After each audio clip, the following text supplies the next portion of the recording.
let's bring in Arthur Schwartz, the food maven, and we'll talk about everything to do with food one way or the other. Good morning, Arthur. What's the one way or the other? Well, food is... And I'm relaxing? I didn't know that. You're very... Well, to me, I've just done about an hour and a half worth of interviews on a small COVID outbreak that happened here in the Northwest corner. So, yes, it is very nice to step away from that. What towns? It happened at a very... It happened in 3 different towns, 3 different locations, and it would have sounded like a very big, horrible story, but everybody got together to release the information how small it was. But this just, talking about food gets your mind off that. But well, maybe gets your mind off of it. It does. It does. Believe you me. Anyway, so my mind actually is off of it because when I go on a diet, I get extremely focused on that. And which is, of course, very frustrating when you don't actually see pounds shedding. But in any case, I am rediscovering foods that, I don't know, I swore off one way or the other for one reason or another, and now seem like really appealing, one of which is Carpaccio. Now, I know a lot of people call it Carpaccio, but the correct pronunciation is Carpaccio, because C-I-O in Italian is cho. Anyway, what is it? Let me say, I discovered Carpaccio I figured this out this morning, in about 1976, visiting for reasons of learning about Italian wine, Badia a Coltibuono, which is a very top Chianti producer, was already in 1976. But the business of selling their extra virgin olive oil had yet to begin or was just beginning. I know I walked off with a few liters of their extra virgin olive oil in the classic square Tuscan olive oil bottle, and also filled out the case with wine. It was a gift from the owner, whose name was Piero Stucchi Pernetti, and his wife, Lorenza de' Medici Stucchi. So Lorenza eventually ended up on TV. Some of our listeners will remember her. My listeners on WOR used to refer to her as that woman who cooks in Armani. or that woman who cooks with pearls. And in fact, she was always wearing these rather ostentatious 3 strands of pearls. However, Lorenza was anything but an ostentatious person. In fact, she was very, very chic. I didn't know this at the time I met her. I knew she was chic. But she was, at one point, an editor at Italian Vogue. When I met her in 1976, she had just written a cookbook of cooking by the zodiac, so you can imagine. And she greeted us. I was with some friends for lunch or dinner. I don't remember, actually. I think it was dinner at her house at the Badia. And she greeted us in sort of Tuscan peasant outfit. And she was hardly a peasant. She owned the place. So, and the place, by the way, the Badia, the abbey at Coltibuono, was in fact inherited by Piero from his mother, who had already made it into a sort of, a showcase for chamber music. She had a summer chamber music festival. Anyway, Lorenza served my first Carpaccio, which is not at all like what we always think of Carpaccio. Well, those of us who think of Carpaccio think of it usually as the dish from Harry's Bar, which is the one I'll get to in a minute. But I can't reproduce Lorenza's because what it requires is fresh and really good porcini mushrooms because you're going to eat them raw. So it was raw meat, and I remember distinctly she said it wasn't beef, it was vitellone. Well, vitellone is young beef. And in fact, when I came back a few years ago from Italy and asked my butcher about a cut that my friends all use for making their little beef stews, he said you wouldn't want to eat it here. He said it's only because they slaughter so young, or beef is mostly slaughtered young in Italy, that they can use that cut, which is tender at that point. Anyway, it's sliced raw meat with very thinly sliced raw porcini. This is Lorenza's Carpaccio. Her, of course, sensational Tuscan extra virgin olive oil. Salt, very necessary. I would put it right on the beef and then put the mushrooms on and then maybe a little more salt. And shaved. This is the first time, 1976, that I had shaved, not grated, Parmigiano Reggiano. And, of course, she had the best quality. And so thin shavings of the cheese on top. And if I recall, she did not put lemon juice on it, but served it with a half a lemon for you to, and in a diaper, of course, because it was elegant and you didn't want the seeds in on your meat, to squeeze on top. If you with lemon juice, you need to add it at the last minute, because what it'll do is sort of cook the meat, which you don't want to do with Carpaccio.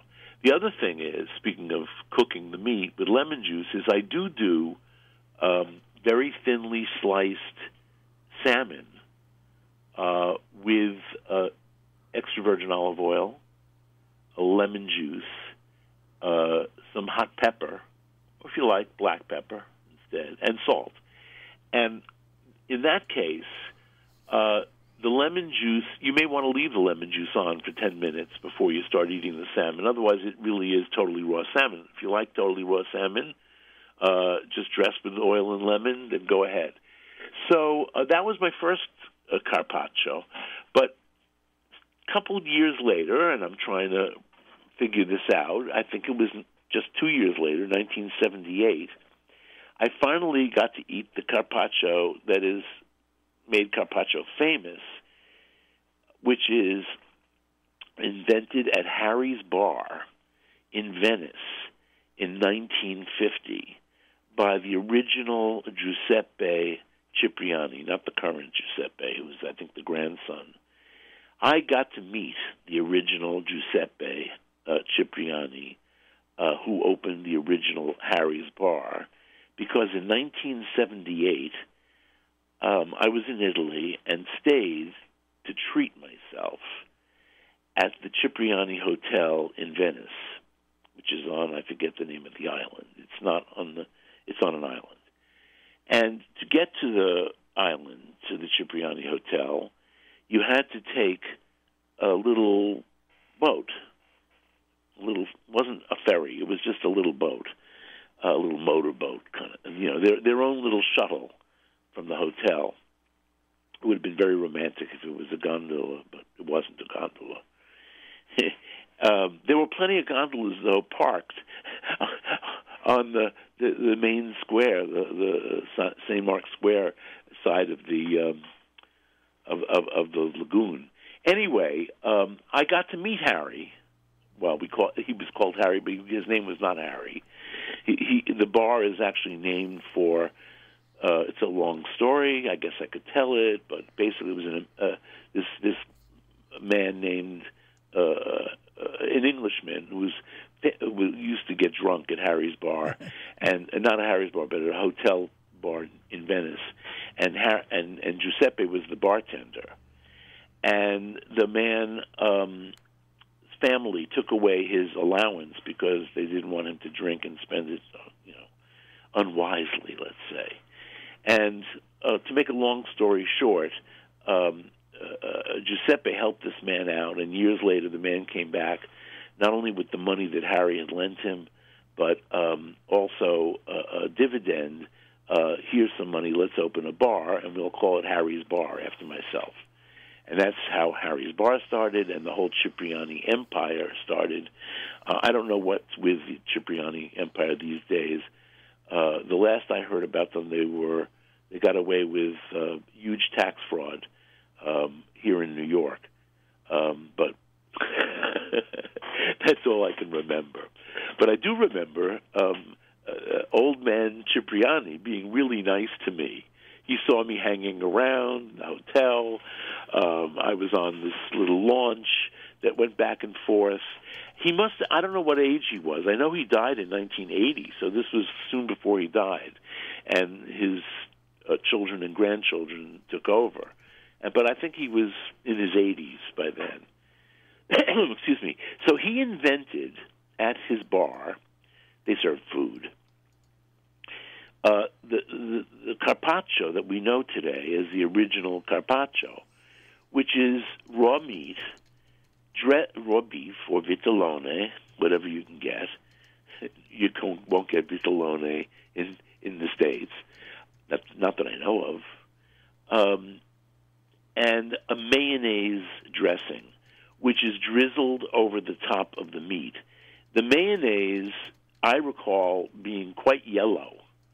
And I remember also being told, because I got to go into the kitchen, and because I'd sort of befriended old man Cipriani, I got to actually peek in the kitchen one day. I learned a lot at Harry's Bar. By the time I got there, by the way, in 1978, Hemingway was long gone, and all the famous people who made Harry's Bar famous, except for maybe George Clooney, who I hear still goes to Harry's Bar, were gone. And it was basically filled with hustlers and prostitutes and the people who frequent hustlers and prostitutes. Except early in the day. Early in the day, it was very, very civilized. And I used to go for lunch. So anyway, I remember being told it was a mustard mayonnaise. But I've done a little research on that over the many years, including recently, and what I discover is that it's a mayonnaise made with mustard, and most mayonnaises recipes will tell you to add, a quarter of a teaspoon of Dijon mustard, or blah blah, a pinch of dried mustard, and lemon juice. So this mayonnaise is lemony, a tiny bit mustardy, not really, and with Worcestershire sauce. So here's the proportions I came up with. A half a cup of mayonnaise. I use my trusty Hellmann's. For a half a cup of mayonnaise, you want 2 teaspoons of Worcestershire sauce, a heaping quarter teaspoon of dry mustard, and about 2 teaspoons of lemon juice. And you beat that into the mayonnaise. You can then taste it, and and a pinch of salt, and a big pinch of salt. And you can taste it now, but when you're going to use it, you're going to have to you can do that now too. Add 1, perhaps even 2 tablespoons of milk. Now, I've read some recipes that say broth, but I sort of prefer milk. Next time I make it, I'm going to try cream even, because I'm keeping cream in the house these days. But a tablespoon or 2 of milk, just to thin it out so that you can drizzle it over the meat. Spread the meat out on a plate, as much or as little as you like. It's rich, so maybe just a large plate and covered with either. Well, this is the thing. I'm not eating this with raw meat these days.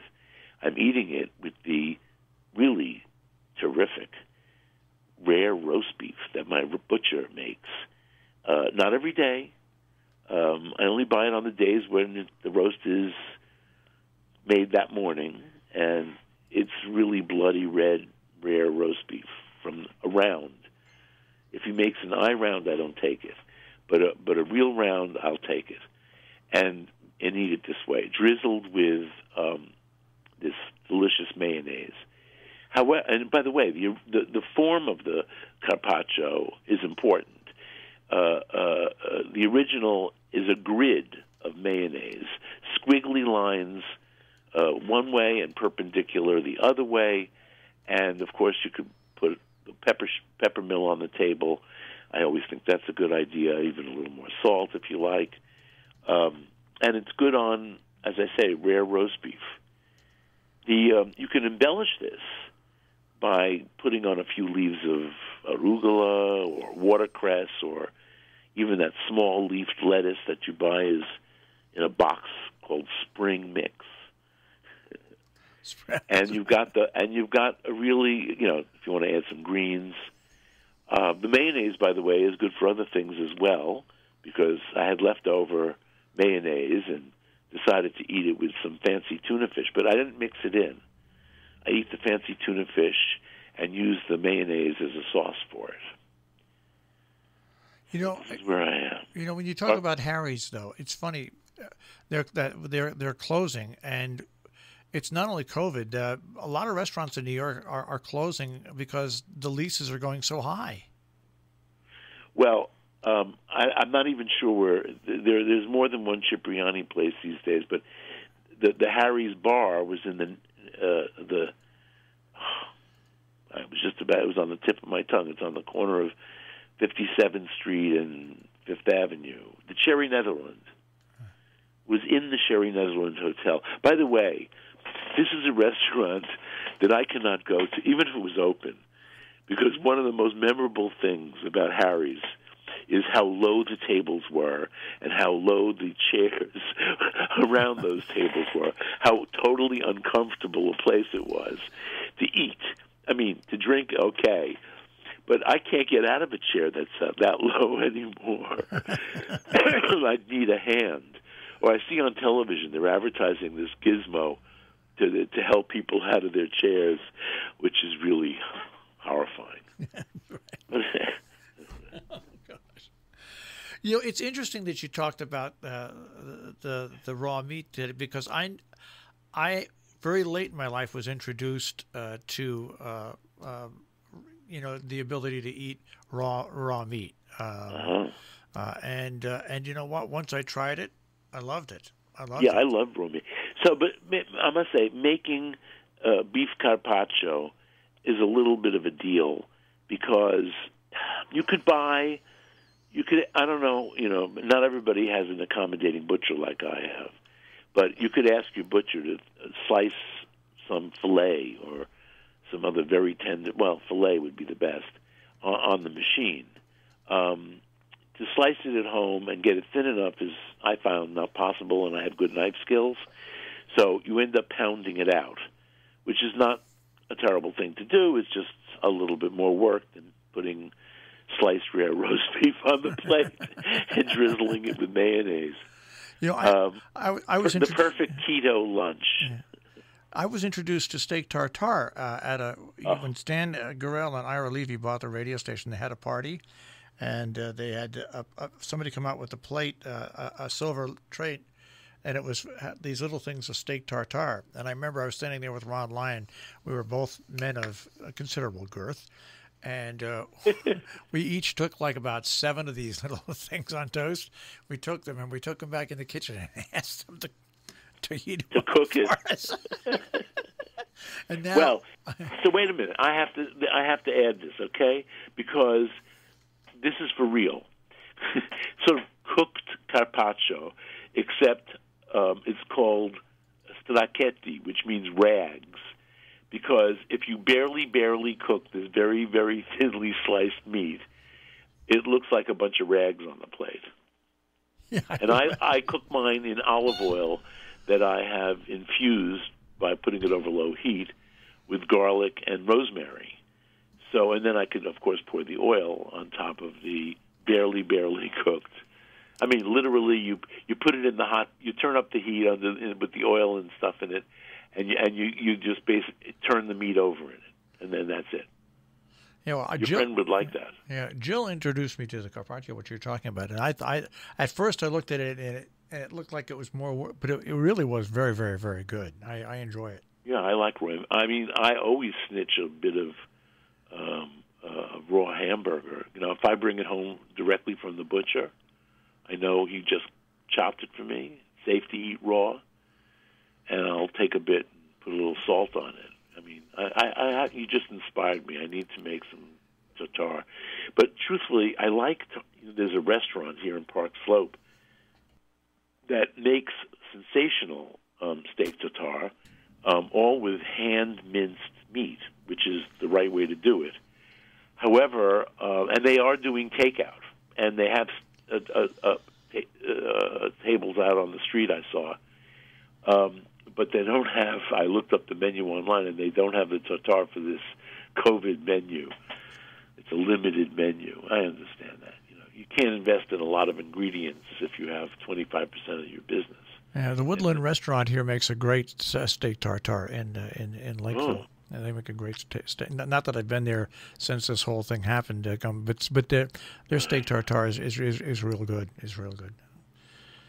So I don't. By the way, just to go back to the Badia a Coltibuono, I had a very, very memorable stay there, as you can imagine. Visit there. I never actually got to sleep there, but I was staying nearby. And in those days, Italians jokingly would call it, and English people would jokingly call it Chianti Shire, because Chianti was Chianti isn't the wine alone; it's the region that the wine comes from. And actually, I think it's a province. Not a the region is Tuscany. The province would be Chianti. So there was a lot of English-speaking people around, including Lorenza, who spoke perfect English, and her husband Piero, who spoke perfect English. And I remember a whole bunch of English people at this dinner, and everybody commenting on how this was something new. The Carpaccio was something new. So it really was 25 years old, the idea of Carpaccio. But I guess maybe having raw porcini with the raw meat was the new part. Anyway, I do remember in English having extensive conversation about how new this was. And, oh, by the way, we should not forget that Harry's Bar is where the Bellini was also invented. Carpaccio, by the way, is named after a Venetian artist who's famous for the color reds that he used. And, of course, if you think about the Carpaccio of Harry's Bar, it's rare meat. It's red meat. The Bellini, he was a great promoter, old man Cipriani. And the Bellini was created along with another Venetian artist, was created along with the promotion of a show of Bellini, and it is peach puree, white peach puree, and Prosecco. This may be the place where Prosecco became popularized. It was the sparkling wine of Harry's Bar, and if you poured some over some fresh peach puree, it made a pinky glow like a Bellini painting. This is what I was told. So what I discovered hanging out at Harry's Bar in 1976 was that it only looked pink in the morning because white peach puree turns brown in no time.